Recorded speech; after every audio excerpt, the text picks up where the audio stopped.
Do you feel safe in your connections? What does a nurturing connection look like and feel like to you? In this episode, we dive into cultivating nurturing connections.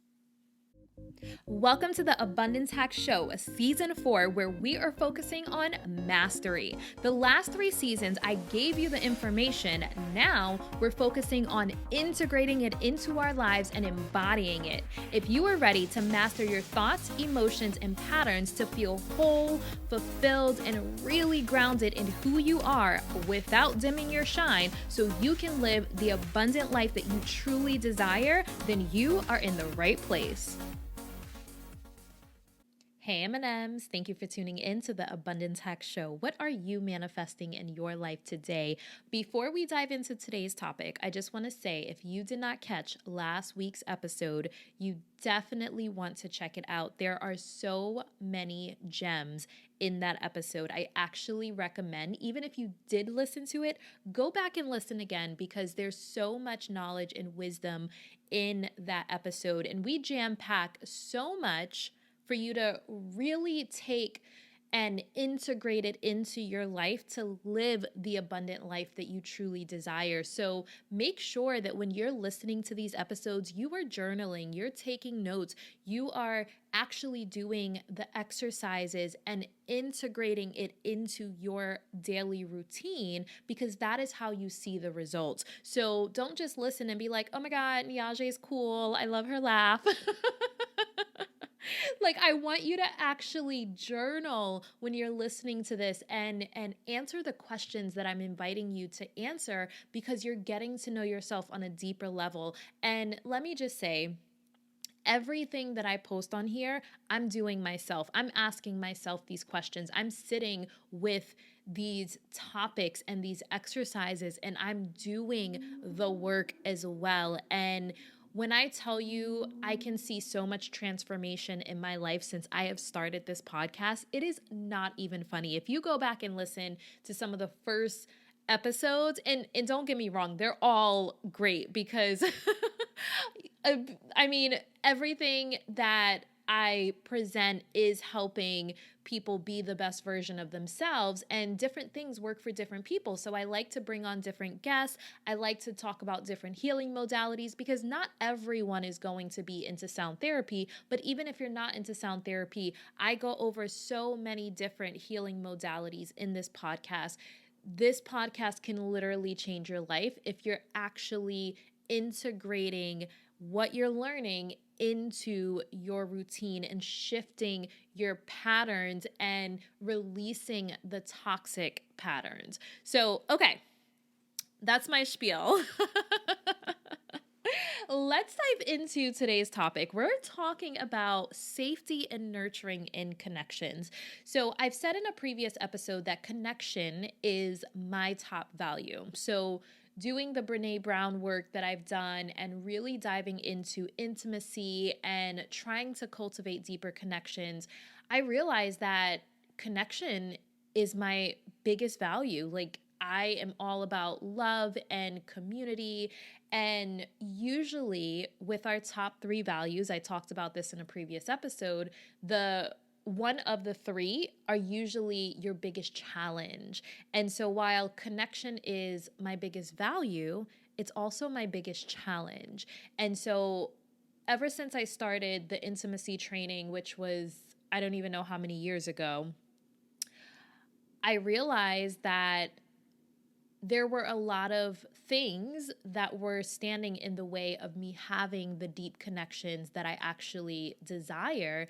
And a lot of it comes from my childhood. So I think that people who have had a slightly different childhood may not understand me, but just to give you a quick rundown, if you haven't heard my story, in 12 years of grade school, I went to 11 different schools and in different states. So in 4 years of high school, I went to 3 different high schools in 3 different states.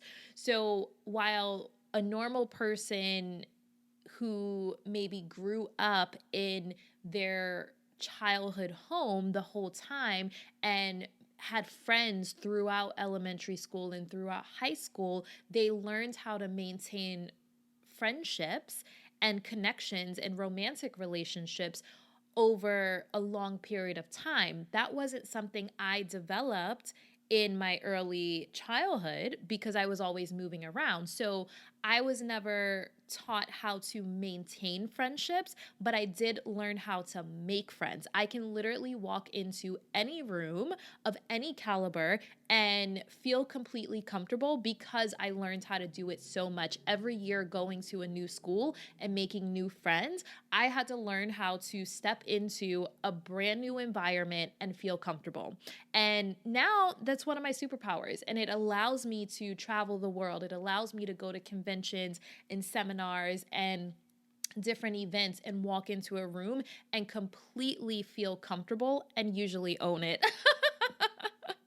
So I just want to say I shared that, and I know I've shared it in the past from a place of pain, but a lot of times the pain that we have gone through, we can alchemize it and turn it into gold. And that is what I have done with my pain. That used to cause me so much pain because I'm like, I don't know how to keep friends. And I told you sometimes I'm dramatic.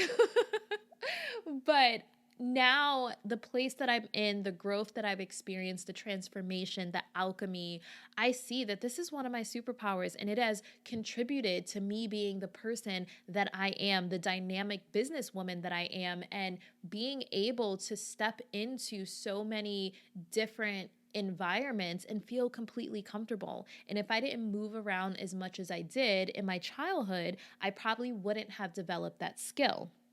Now, the skills that I haven't developed, which I've worked on thanks to the help of Brene Brown and Nicole Lewis-Keeber and a lot of the therapists and coaches that I've worked with, is compassion and empathy. So Brene Brown says compassion and empathy are learned skills. And if you had an absent parent, if you had a critical parent, if you had an abusive parent, compassion and empathy are things that you did not learn in your childhood. I did not learn them in my childhood. I'm learning them now in my adulthood because I'm doing the inner work and really paying attention to how I'm showing up, how I'm holding space for people.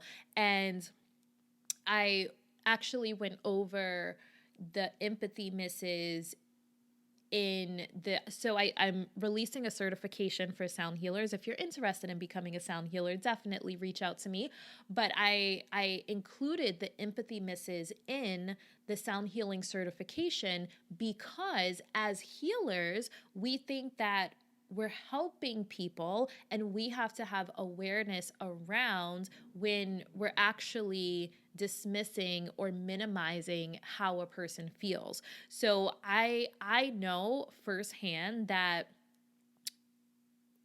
like, when I started my coaching journey, I did not understand compassion. I did not understand empathy. And here's the thing, a lot of times when we don't understand compassion and empathy for others, we actually don't understand it for ourselves. And the more that we start to pay attention to how we actually feel and what's actually going on in our minds, bodies, and souls, then we actually pay attention more to what other people are experiencing. And so going through this process to really understand these things, I started realizing that I'm surrounded by a lot of people that are not compassionate and not empathetic and and not nurturing. And I realized, like, how safe do I actually feel being myself in a lot of my connections? And this was such a powerful thing for me to sit with. And I actually reached out to a friend of mine that I've known for, I don't know, like 20 years. We'll just say 20 years. And I asked her, and this is a friend that I've had a little bit of a roller coaster ride of a friendship, but we're in such a beautiful place right now. And it's someone that's seen me go through all my years of transformation, from my music days to my aerial studio days to moving to Florida and starting coaching and then getting into sound therapy. So she's known me through all of these phases before I started doing the deep inner work.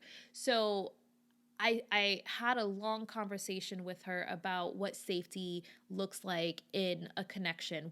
And I actually asked her, what does safety look like in our friendship to you?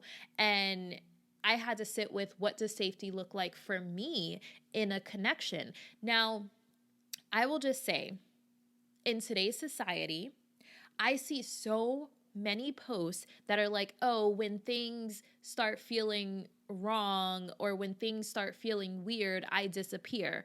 No. If that's how you are with people and with connections, you're never going to have deep and meaningful connections, because things are going to challenge you and trigger you if you have a long-term connection with anyone, whether it's romantic, friends, family, or business. So if you disappear the first time something is challenging, you're not going to have any meaningful connections in your life. Or they're going to be superficial because you're not actually addressing what makes you feel uncomfortable. And when I sat with what makes me feel safe in a connection, one of the things is being able to express how I feel, one, without being gaslit, because in my past, I've expressed like, hey, this is how I feel about this, or hey, this bothered me, or hey, this rubbed me the wrong way, or hey, this didn't feel good. And then people are like, oh my God, you're so dramatic, you're so extra, you're so sensitive, I'm just joking, you can't take a joke, you don't have a sense of humor. That is called gaslighting, and that is one of the sneakiest forms of manipulation. And so with that, and this has happened to me, I mean, from like childhood. So when you have parents that never really honored how you felt and that's how they treated it, like, oh, you're just so sensitive, then then that's your norm. That's your norm. That was normal for me. So then in my adulthood, when people did that to me, what happened was I would say, you know what? I am tripping. You know what? I did make a big deal out of that. And I would internalize that and I would feel like, oh, something's wrong with me because I felt this way. And through my inner work, and when I really started understanding like emotional intelligence and compassion and true empathy, I was like, oh, hell no. Like, I just want to go back to my inner child and be like, don't take that shit. Because it just really made me realize how like the people in my life did not honor how I feel. And here's the thing, we don't have to agree. Like, no two people are always going to agree. Like, it doesn't happen. But even if we don't agree, you still can respect how I feel and honor how I feel. And to me, that is feeling safe in a connection. Even if you're like, okay, well, I was joking, but I really didn't mean to hurt your feelings, but it come from a genuine place because you care about that person and you care about the connection, you know? And there's a lot of things like I'll just give you like I'll give you a dating example. And this is just like a simple, just straight off the top of my head. So in a process of dating, you're getting to know people. Different women want different things. I'm someone who, you know, people say that I'm high maintenance. And you know what? I have standards. I have values. If people want to consider me high maintenance, I'll be that. That's fine. Like, I am done apologizing for my standards, okay? So I expect a guy to open the door for me. Like, the actual door, car doors, like, I expect a guy to open the door for me. And if this is just like I said, just a random example, if the previous girl he dated is like, oh, I got it, and she didn't like wait or allow him to open a door, he may not know. He may not know that this is a standard for me. So in the process of us dating and getting to know each other, if he doesn't open a door, I bring it to his attention like, hey, I'd really love if you opened the door for me. Or, you know, however you want to phrase it, like, I love chivalry. Like, oh my God, like, I love when a guy opens the door for me. However you want to say it. Obviously, don't say it in a rude way, like, ugh, can you not open the door for me? Because obviously that's not going to go well. But if you're just like, hey, I really love when a man opens the door for me and is a perfect gentleman and, practices chivalry, however you want to phrase it. If the man is like, are you serious? It's 2022. Like, women are independent these days. Like, no. You know what I mean? Like, that does not create a situation where you feel safe to express your needs, expectations, desires. But if he's like, oh, I had no idea, I'd love to open a door for you, that puts a marble in the safety marble jar. So Brene Brown gives this example about like connection and marble friends. Like when something big in life happens and a friend is there for you, it's adding marbles to that friend jar. So we're gonna imagine a safety and nurturing jar with marbles. So when someone does something where you feel safe or you feel nurtured, you feel seen, you feel heard, you feel cared for, that's putting marbles in that marble jar. And when they do something that diminishes and dismisses how you feel, that's taking marbles out. So like keeping that mental visual, I think is so good because it helps me just really understand where I'm at with specific people. And so for me, when I sat with this question, what makes me feel safe in a connection? What makes me feel nurtured? It really is, okay, so the safety part is like feeling safe to express my feelings, my emotions, my needs, my desires with them not gaslighting me, because I've been gaslit so much in my past that is a trigger for me. That is a huge trigger for me. So the second someone's like, oh, you're too sensitive, or oh, you're being extra, or oh, you ask for so much, I'm going to shut down, because that's one of my triggers. So with this episode, I actually reached out to Shulamit, who is the business therapist. So if you haven't listened to that episode, it's actually episode number 159. So she is the entrepreneur's therapist. And I was asking her, how much of it do you think is our triggers and traumas and fears? And how much of it is the actual person's energy or actions or words? And it really is half and half. Like some of it is our triggers, and some of it is actual red flags from the person. And so she says that we definitely do parts work. So fragmentation, I've been talking about that nonstop the last few episodes, and also learning skills that help you decipher between the two. So workshopping it and having that trauma recovery. So they teach this in trauma recovery.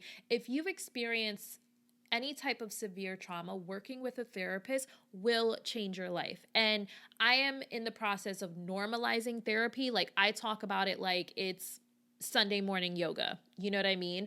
Because it's so important for us to work with a trained professional that can help us work through our stuff, because we have blind spots and we also have protectors. So the fragmentation podcast episode talks about our different parts. We have a protector part that is not allowing us to see the painful stuff.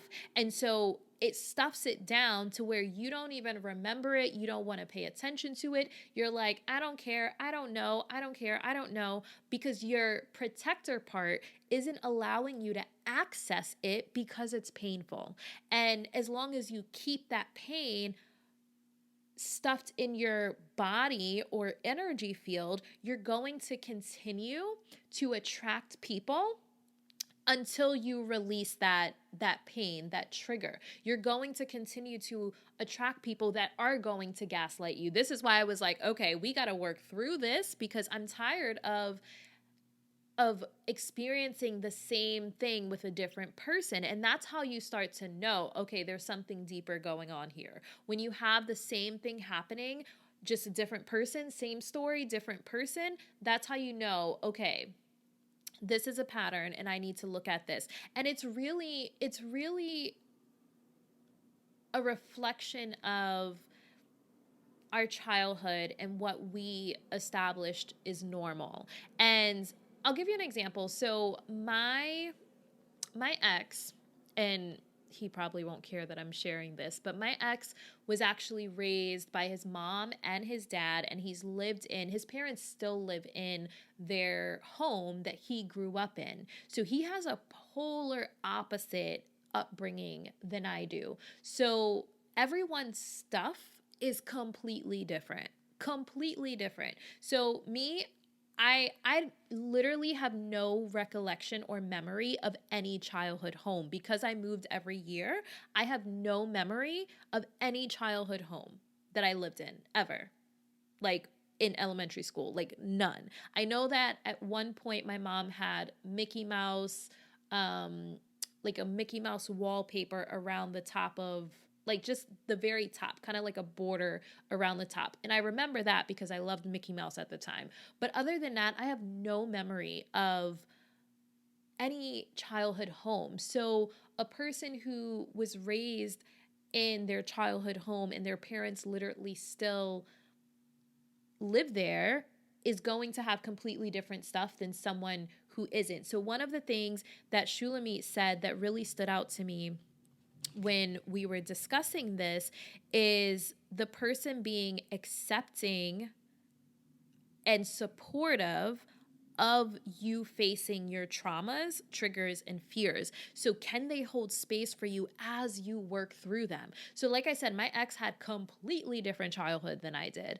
And our stuff is completely different. So the stuff that triggers him, I don't understand because I didn't experience it.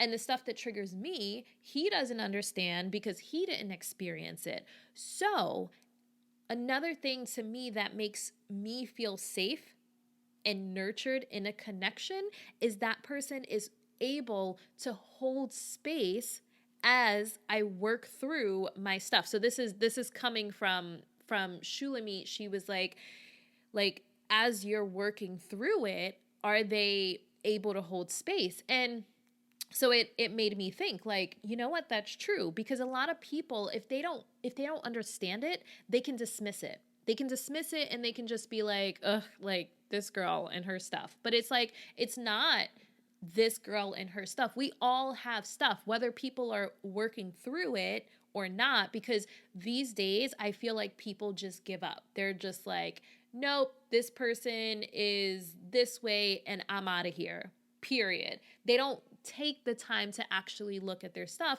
but then people wonder why they feel so empty inside and why they don't have deep connections. This is why, because you have to work through your stuff. Any long-term connection that has depth and substance and any form of intimacy, and not intimacy just as in sex, but intimacy of like closeness, you're going to have to work through some stuff. And if you just turn your nose or turn your eye or sweep it under the rug, stuff it in the back of the closet, all of your connections are going to remain surface and superficial. And so I invite you to really, really think about that. Really think about that. Like, what makes you feel safe in a connection? So another thing that Shulamit said is really asking yourself, is this echoing a situation that was traumatic or painful for me? Or is this actually a red flag? So I think that our third eye chakra is really important to tap into when we're trying to decipher. So third eye controls intuition, it controls awareness, clarity, and sound therapy, shameless plug, is a way to have an eagle's eye view on your life. Sometimes we're so close to the situation, we're in the thick of it, we can't see beyond our feelings. So pausing, connecting to your body, checking in, and then really doing some work on that third eye chakra. So whether you listen to a third eye chakra binaural beat, do a third eye chakra guided meditation, come into my meditation studio and tell me you want to focus on the third eye, whatever it is that you do, really gaining one, awareness, and two, clarity. Actually, I'm going to add a third one, three, discernment. So clarity, awareness, and discernment. And that will help you decipher, because sometimes it's going to be your own triggers painting a picture. It's your perspective. And if you want to start to dissect your perspective, you can listen to the episode on Byron Katie's The Work. So it's 4 questions like, is this true? Is it absolutely true? Like, who would I be without this thought or feeling? So really dissecting your perspective of the situation. And asking yourself, like, am I, like, I don't want to say, am I wrong? Because I always feel like our feelings are valid. So really, actually, I wrote down some questions. I wrote down some questions. So if you are trying to decipher between a situation, like, is this person doing something harmful to me to where I want to walk away from this? I want to throw in the towel with this connection, or am I being triggered here and it's an opportunity for growth? I personally feel like there's always an opportunity for growth. However, there are times where certain connections and relationships are just not serving you. So having that discernment, having awareness around your own stuff, having awareness around the reality of the situation and not just the perspective or picture that was painted in your head. Because if we've had trauma, we can paint a picture like, oh my God, this person hates me. Like, this person didn't answer the phone, and like, oh my God, they hate me. They don't love me. Like that was my thing. Like, if people didn't show up for me, if people didn't celebrate me, if people acted a certain type of way, I'm just like, they don't love me. So whoever said I'm dramatic, I am a little dramatic.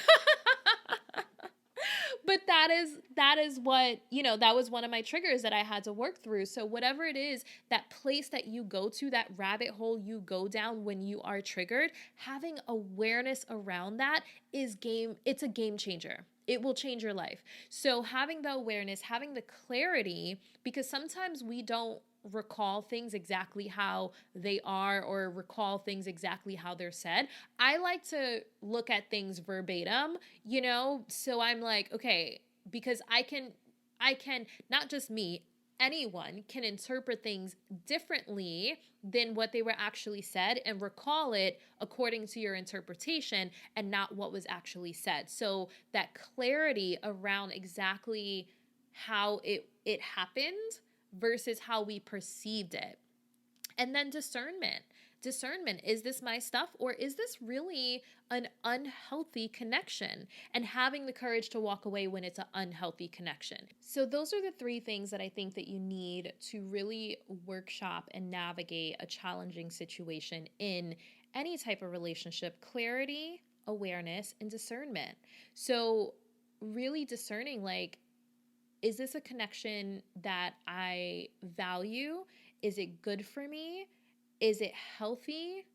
Do I want to keep it? Is it important to me? And if it is important to you and it's a healthy connection, then having awareness around your stuff and having clarity of the reality of the situation. And then you can go through a couple of steps. And first, I would say, feel into your body. So check in, ground into your body, because I have monkey brain. I overthink everything, but it's really important that we connect to our intuition. And that is what we're doing when we're connecting to our body. How does this feel in my body? And what do I feel? So naming what you feel is so important. I feel disappointed. I feel hurt. I feel neglected. I feel abandoned. I feel whatever it is, naming it takes some of that power away. And a lot of times our ego doesn't want to admit that we feel bad. And so we're like, I don't care. I'm fine. But that's ego. That's ego, and it's your protector trying to help you avoid feeling pain. But pain is our biggest teacher. Our pain is our biggest teacher because it's letting us know what it is that we need to heal to feel whole and fulfilled. So, feel into your body. Identify what it is that you feel, and then ask yourself, what am I afraid of? And you have to politely ask your ego to step aside so you can really be honest with yourself when you ask yourself this question. What am I afraid of? And name it.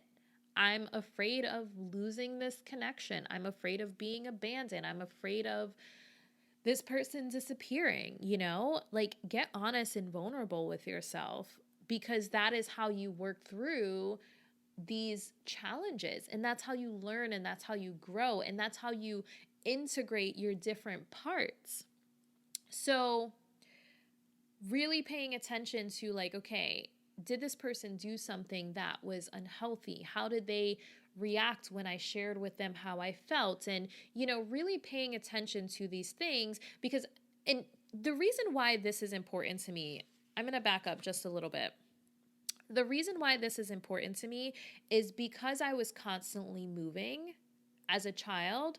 I didn't have a good gauge of when to walk away from a situation and when to work through things. I never had to work through situations. I was always moving. So it's not a skill that I actually developed. And then I also had a mom that would basically cut people off the second they upset her. And when you grow up around that, that's kind of your normal. That's what you know, until I became an adult and realized, like, okay, I don't have solid, meaningful connections in my life. I need to understand why. And I had to look at a lot of my patterns. So developing that skill to be able to work through challenges in connections, I had to learn how to gauge what is actually worth walking away from because this is not a healthy connection, and what is something that you actually want to work through because you value that connection. Now, we tend to hold on to a lot of toxic connections, and I'm definitely not saying that. So that awareness and discernment of, like, is this a healthy connection? Is this a toxic connection? If it's toxic, bye. Don't work through anything. Don't give any grace. You gotta allow it to fall away. But I think that the more that you honor how you feel, and you really, like, when you really start listening to your parts, like your parts that are vulnerable and sensitive and want to be loved and nurtured, when you start honoring those parts and speaking up for yourself and standing your sacred ground, the toxic connections will fall away. They will fall away, and you have to allow them. Don't cling to them. Don't cling to them. Really stand your sacred ground. So when I say stand your sacred ground, don't puff up, don't shrink. Stand your sacred ground. Have your values, have your standards, and hold to them. And if a person is not okay with your values, standards, and healthy boundaries, that's when you allow it to fall away. And so it's been really powerful for me to look at these things because I didn't have that gauge, and I would be in so many connections that didn't serve me and weren't healthy. And when I really started being like, okay, this is what a healthy connection looks like. This is how I feel. This is what healthy communication looks like. I realized how many connections in my life didn't reflect that.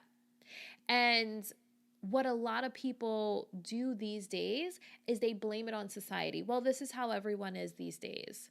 But that's a way of staying stuck in where you are and who you're around. That's a way to keep yourself playing at that level so you hold on to the people in your life. But me, I want to grow. I want to expand. I want to transform into the best version of myself.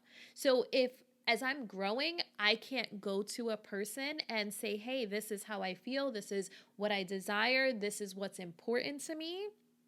If it's not safe for me to say that and them hear me and hold space for me. And when I say hold space, listening with no judgment,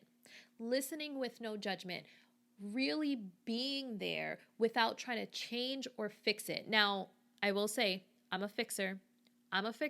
So this is something I've had to work on my end, because that's the next part of it. Do you feel safe to the people in your life? That's the next part of it. This is the next part of like what I had to really look at and my ways. And do people feel safe coming to me? Do I give off the energy that like if you do something wrong to me, I'm gonna peace out, So the inner work isn't just looking at the other people in your life. It's also looking at yourself. Well, obviously, you want to look at yourself and the people in your life. It starts with you, and then you look at the people in your life. But if you're constantly pointing fingers at everyone else and you're not looking at yourself, you're not doing the work. It's so easy to get wrapped up in that. This is how society is. This is how people are these days. But you're not looking at yourself and your own patterns that's attracting that. Because we attract situations that are forcing us to heal what still needs to be healed. So if you keep attracting the same situations, there is something that you're not willing to look at. And it's okay, because our protector part is not allowing us to look at it, which is why having some type of modality like sound therapy, meditation, journaling, mindfulness, or working with a trained therapist. And I recommend, if you are going to go the therapy route, working with someone that understands IFS, internal family systems, parts work, fragmentation, however you want to call it. I think the technical modality is IFS, internal family systems. So working with a therapist that studies that is my recommendation, because they're going to, because there is some talk therapy that keeps you in trauma loops, and we're not about that life. I would never want someone to work with a therapist that's going to keep them in a trauma loop. So to me, IFS is such a powerful modality that helps you identify the parts that are fragmented, that are suppressed, parts that you may deny, so you can unfreeze them and integrate them into yourself. So you have like your whole self, so you feel whole and fulfilled. And I'll share one of my biggest pet peeves when it comes to relationships. When people say, oh, this is my other half, or this is my better half, I cannot stand that term. And it's something you hear all the time, but I literally cannot stand it, because it's like, I don't want you to be a half. I want you to be whole, and I want to be whole. And we come together in our wholeness in a divine union. I don't want half. I don't want to be half of me in order to make space for half of someone else. Like, I feel like, yeah, I don't like it. It's a pet peeve of mine personally. I mean, that's just my own thing, but I want to be whole. And I also want to be with someone that is whole, and we come together in a divine union. And in my personal opinion, that is how it should be. So, okay. Because I can literally talk about this all day, because I feel so passionately about it. Okay, so here's some questions that I invite you to journal on. And like I said in the beginning, like, do the work. Do the work. I know firsthand, if you do this work and you actually take these exercises seriously, they will change your life. Because it's changed my life. Like I said, I'm sitting with this. I sat with this the last couple of weeks, like having deep conversations with, an old friend of 20 years. And honestly, I really value that friendship, because it is one that we've had to work through some challenges. And the reason why it does feel safe at this point for me is because I know that we can work through the challenges. And I think that is the same thing in romantic relationships. People are so easy to like disappear, you know, and especially because dating is so accessible these days with dating apps. So people don't have to work through things and they're sweeping stuff under the rug. And then when they have to face it, they're disappearing. And I'm just like, this is why so many people are unhappy and depressed. And they may not know they're depressed because they're masking it with drugs and alcohol and gambling and video games and who knows what, scrolling on social media, looking at everyone else's life because you're not really happy with your own life. And I'm not trying to call anyone out. I want to shine light on some of the problems in this world so we can heal it, so we can feel whole and fulfilled and tap into the joy and the abundance that's actually meant for us. There's always going to be challenges and there's always going to be joy and gratitude as long as we are still here breathing in this time, space, and reality. So, journal questions. Number 1 is, what does safety in a connection look like to you? So ask yourself and really sit with this. Like, sit with this, turn your phone off, take some deep breaths, feel into your body, and really, really think about, what does safety in a connection look like to me? So is it a person listening to you? Is it a person, I had to think about this with friendships. I had a really, really challenging last year between the breakup and losing my fur baby. My car broke down. I mean, like, it was like back to back to back, the stuff that I had to navigate. And I felt alone. If I'm being really honest, I felt alone in a lot of that struggle. I shouldn't say struggle, but in that dark night of the soul phase, I felt alone. And I had to ask myself, like, okay, like, what does support look like during this time? And for me, like, I want a female friend that's going to come over and be like, I have ice cream, I have chocolate, I have popcorn. Let's watch whatever movie you want and like cry our eyes out or laugh our butts off, like whatever it is, you know what I mean? Like, what are you in a mood for? Do you need chocolate? Do you need tea? Do you need wine? Like to me, like, someone showing up in that capacity is what I felt like I needed in that moment. Or maybe not coming to my house because obviously, dealing with a breakup and living with my ex still, like being like, girl, come over. I'll have the wine ready. I'll have the popcorn ready. Like whatever it is that you want, like what feel good food is going to make you feel better? What movie is going to, do you want to laugh? Do you want to cry? Like, to me, that would have made me feel supported. Now, the next person could be completely different. They may want to be alone, So everyone is different. And what nurturing looks like for one person may be different from the next person. So identifying what safety and nurturing looks like to you, and then starting that dialogue and asking the people in your life, what does safety and nurturing look like to them?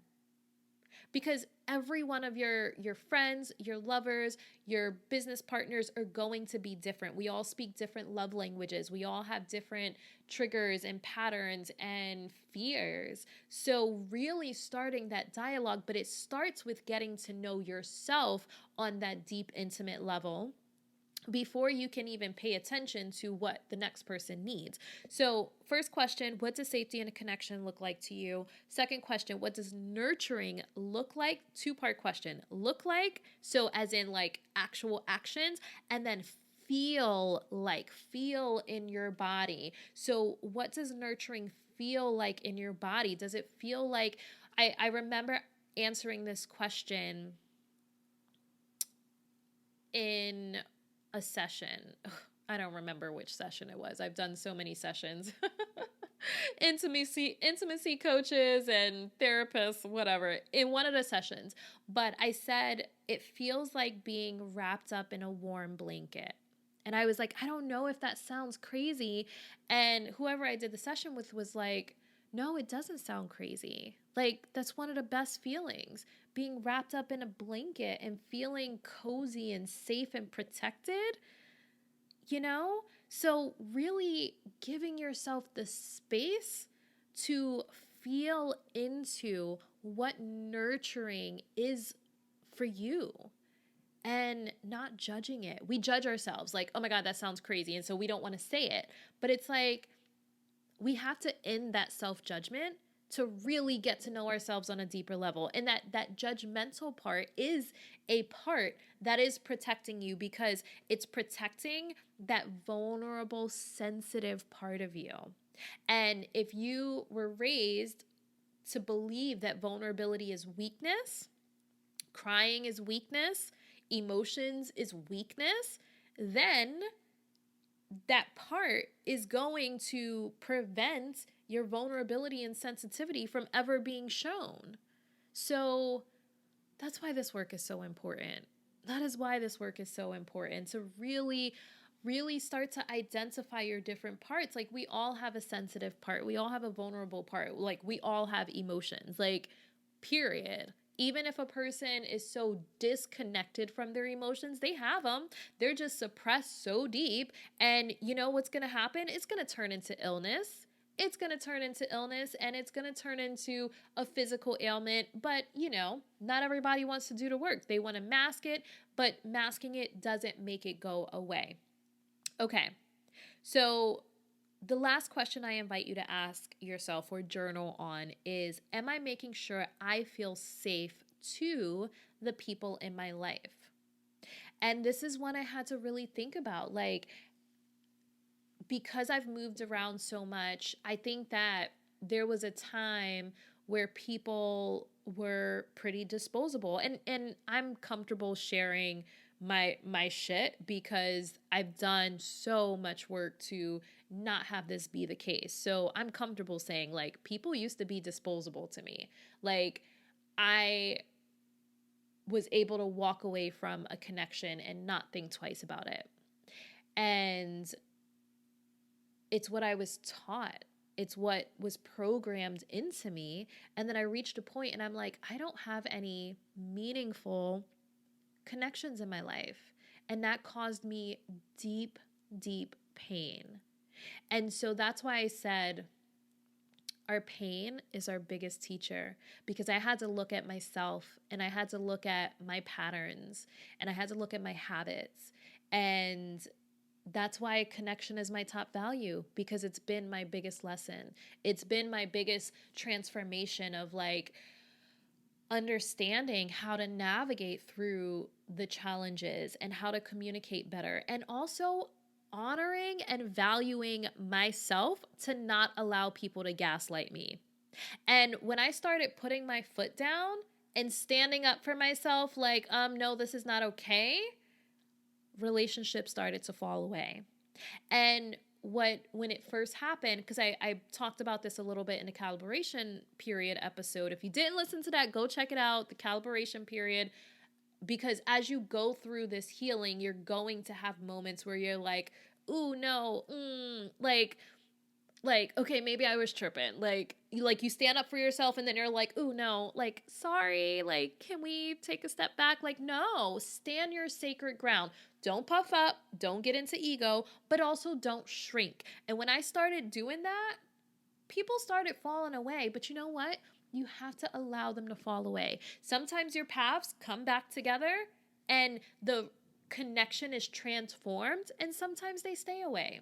And I am open to stuff coming back, because sometimes you're like, ooh, I want that relationship back. No, I don't want any relationship back that fell away. Will I allow that person back to form a new relationship or new connection? Yes. But I don't want any relationship back that I had in the past, because I am a different person. So if a person comes back into my life, we're forming a new relationship with new values, new habits, new standards, new healthy boundaries. So I don't want anything back from my past. I don't. So any connection or any person that comes back into my life that I may have fallen out with in the past, our connection and relationship will look completely different from here. It's transformed, it's alchemized, because I don't want anything that I had. It fell away for a reason. So making sure that you are safe and nurturing to the people in your life. And we have to be intentional. We can go through the world and not have awareness around our shit and like who we're hurting and who we're triggering. And I'm not saying take full responsibility, because some people are going to be triggered even if you don't intend it, but still part of emotional intelligence, part of healthy communication is also understanding how you're being perceived. We can't control how people perceive us.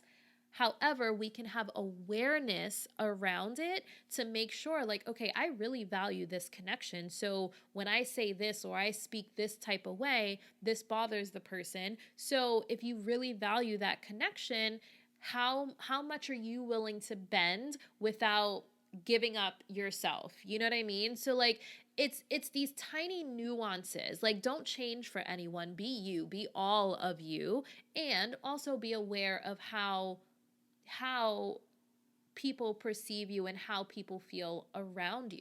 So it's finding that, and that's why the calibration period, it's so important, because you're finding that space, that balance. You're finding that flow that really feels good between being you, but also not being abrasive. And I say abrasive, I'm from New York. So I was born in New York. New Yorkers are blunt. They're a little abrasive. So I had to find that balance of like, okay, I don't want to be abrasive, and I also want to be myself. So, you know, I went far, like the swing and pendulum, that calibration period, I went far on the other end where I was like super like overly nice because I didn't want people to think that I was like mean or abrasive.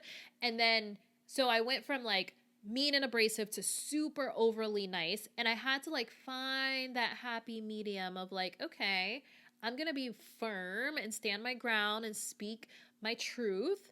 And I'm also pleasant, and I'm also respectful, and I'm also considerate and compassionate and empathetic.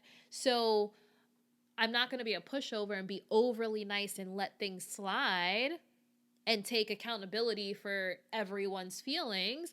And I'm also just aware of how I can be perceived and how something can come off. And, you know, sometimes you stand your ground and some people's feelings get hurt.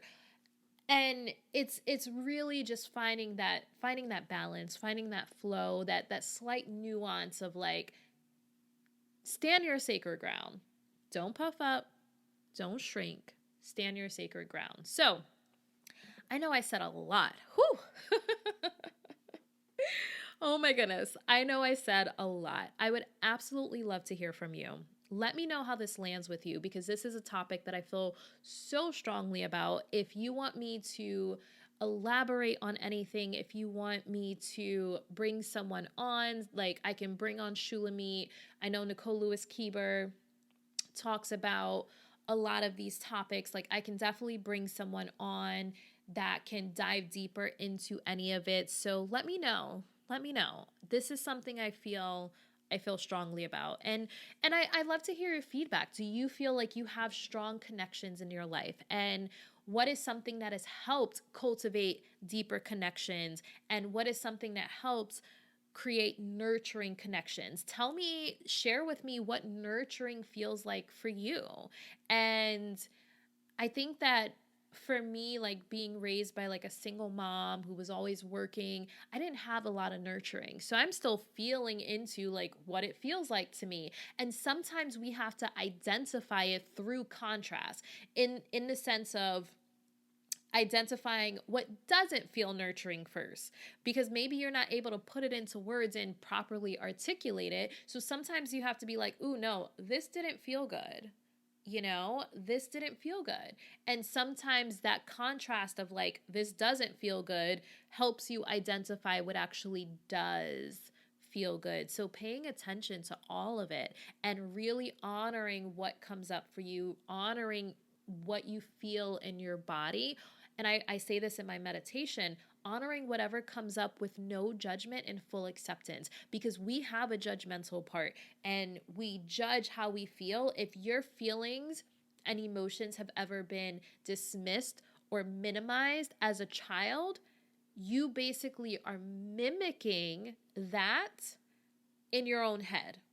So if you feel emotional, you're like, "Oh no, I'm tripping. I'm crazy.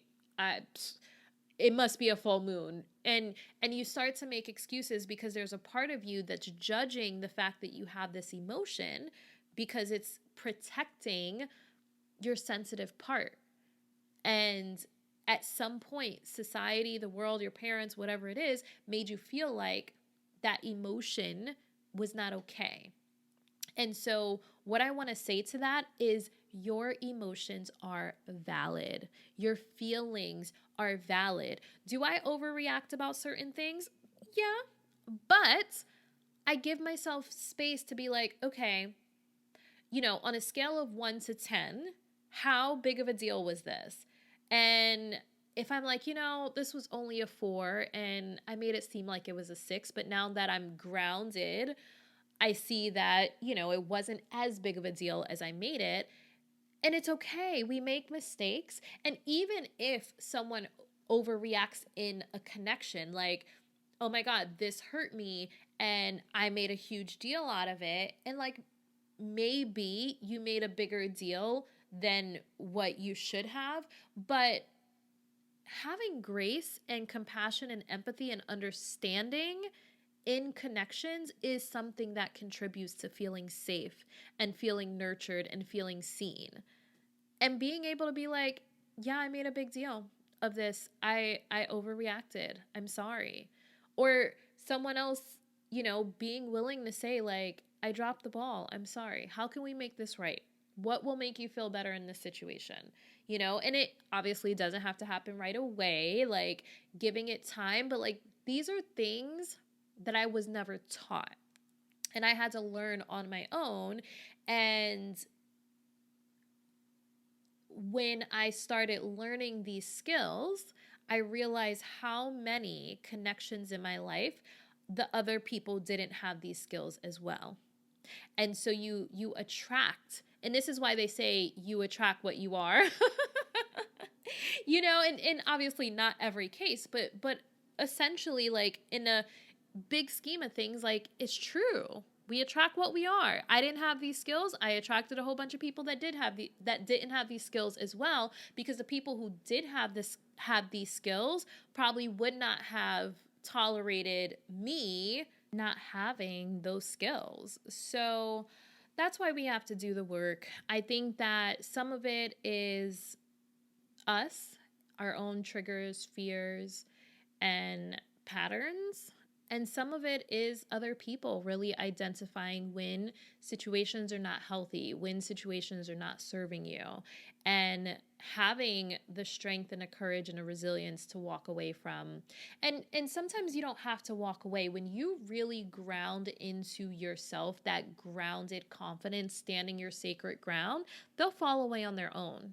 We don't have to do it. When we raise our vibration, the things that are no longer a vibrational match, they'll fall away on their own.